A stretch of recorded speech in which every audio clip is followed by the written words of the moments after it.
दिल छूने वाली कहानी। एक फरिश्ता यह भी। मैं कई दिनों से बेरोजगार था। एक एक रुपये की कीमत जैसे करोड़ों लग रही थी। इस उठापटक में था कि कहीं नौकरी लग जाए।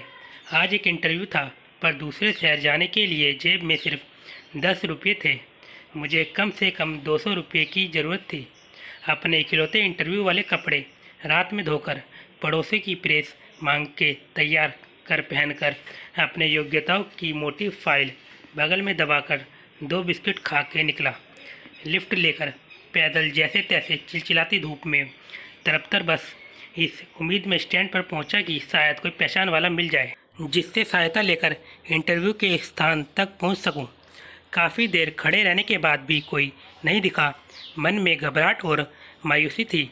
क्या करूंगा अब, कैसे पहुंचूंगा? पास के मंदिर पर जा पहुंचा। दर्शन कर सीढ़ियों पर बैठा था। मेरे पास में ही एक फ़कीर बैठा था।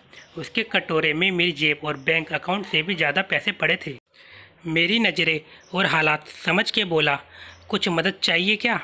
मैं बनावटी मुस्कुराहट के साथ बोला, आप क्या मदद करोगे? चाहो तो मेरे पूरे पैसे रख लो। वो मुस्कुराकर बोला। मैं चौंक गया। उसे कैसे पता मेरी ज़रूरत? मैंने कहा, क्यों, शायद आपको ज़रूरत है। वो गंभीरता से बोला, हाँ है तो, पर तुम्हारा क्या, तुम तो दिन भर मांग के कमाते हो। मैंने उसका पक्ष रखते हुए कहा। वो हंसता हुआ बोला, मैं नहीं मांगता साहब, लोग डाल जाते हैं मेरे कटोरे में पुण्य कमाने के लिए। मैं तो फ़कीर हूँ, मुझे इनका कोई मोह नहीं। मुझे सिर्फ भूख लगती है, वो भी एक टाइम, और कुछ दवाइयाँ बस। मैं तो खुद ये सारे पैसे मंदिर की पेटी में डाल देता हूँ। मैंने हैरानी से पूछा, फिर यहाँ बैठते क्यों हो? ज़रूरतमंदों की मदद करने, कहते हुए वो मन ही मन मुस्कुरा रहा था। मैं उसका मुंह देखता रह गया। उसने 200 रुपये मेरे हाथ पर रख दिए और बोला, जब हो तब लौटा देना। मैं उसका शुक्रिया जताता हुआ वहाँ से अपने गंतव्य तक पहुँचा। मेरा इंटरव्यू हुआ और सिलेक्शन भी। मैं खुशी खुशी वापस आया। सोचा उस फ़कीर को धन्यवाद दे दूँ। मैं मंदिर पहुँचा।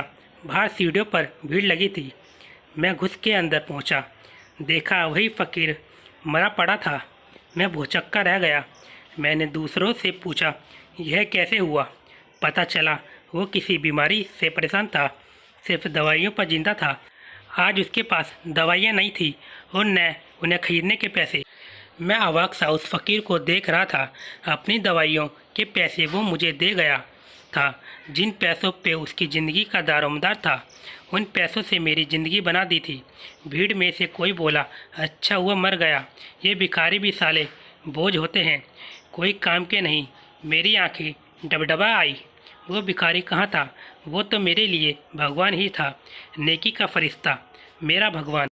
मित्रों, हम में से कोई नहीं जानता कि भगवान कौन है और कहाँ है। किसने देखा है भगवान को? बस इसी तरह मिल जाते हैं। Thank you.